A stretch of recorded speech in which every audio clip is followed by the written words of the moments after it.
Saat ini sudah lebih dari 4 juta pengguna tercatat menggunakan bank digital. Mungkin Anda termasuk salah satunya.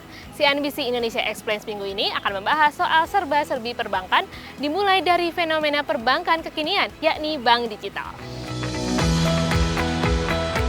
Perbankan menjadi bagian tak terpisahkan dari kehidupan masyarakat.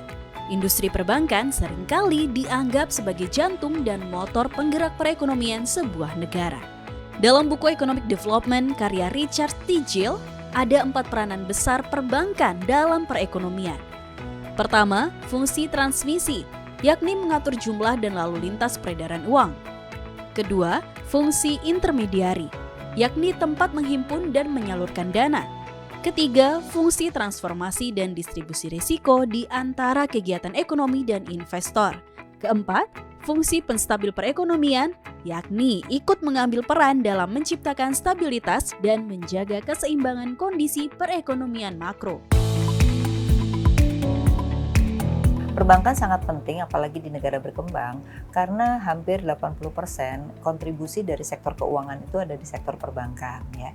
Mungkin nanti 2040 baru akan berubah gitu. Nah, yang kedua, perbankan itu juga merupakan jantung perekonomian karena sebagian besar UMKM itu biasanya tidak bisa akses ke pasar modal, maka pinjamannya kepada sektor perbankan. Nah, tetapi yang perlu diingat adalah bank itu follow the business. Jadi bisnisnya harus ada dulu, baru bank memberikan pinjaman. Jadi bukan dibalik. Tidak harus bank yang harus kasih pinjaman, maka ekonomi akan jalan. Nah, seringkali terjadi salah persepsi. Orang menganggapnya bahwa kredit dulu diberikan, baru ekonomi jalan. Nah, harusnya sektor realnya dulu berjalan, maka baru bank itu ngikutin gitu. Nah, itu yang kedua. Yang ketiga adalah perbankan itu kenapa disebut dengan jantung perekonomian? Karena kalau ada masalah dengan perbankan, dan itu kita hadapi di 98 dan 2008 ya kan, maka biasanya kepercayaan terhadap bank itu turun, orang akan mengambil dananya dari bank kan.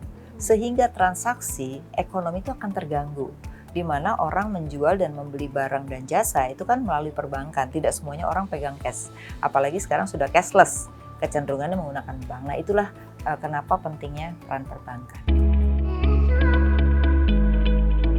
Perkembangan teknologi saat ini menciptakan berbagai fenomena baru.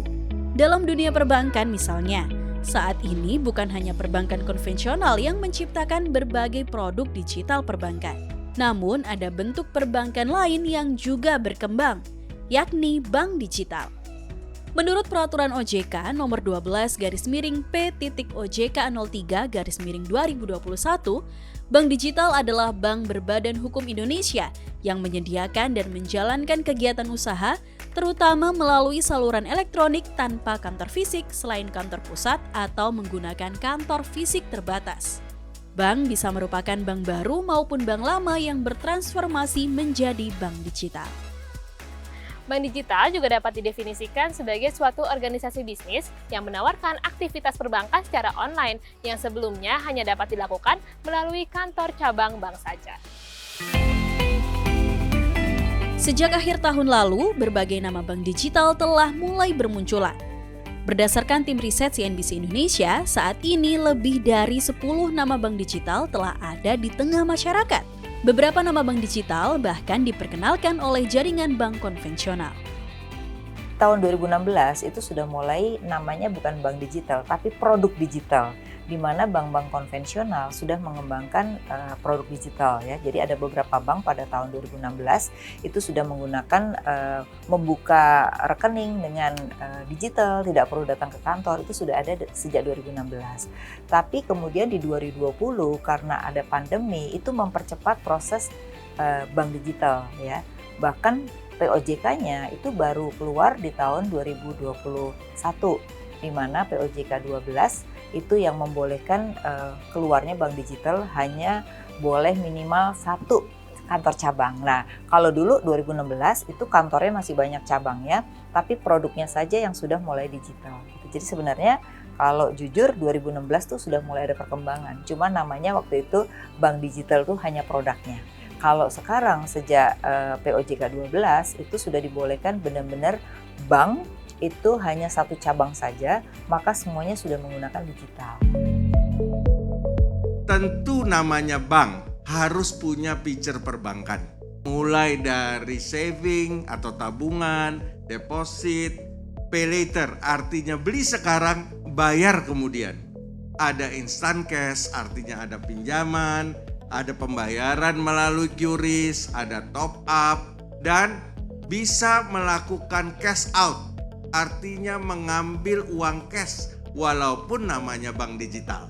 Ya, bisa melakukan transfer, pembayaran bill payment, bisa melakukan pengiriman kado atau disebut sebagai send gift.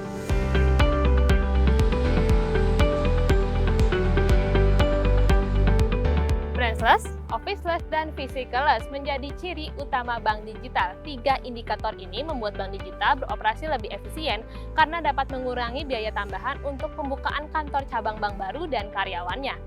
Otomatisasi dalam berbagai proses juga dapat membuat bank digital merampingkan proses operasional dan menghemat biaya.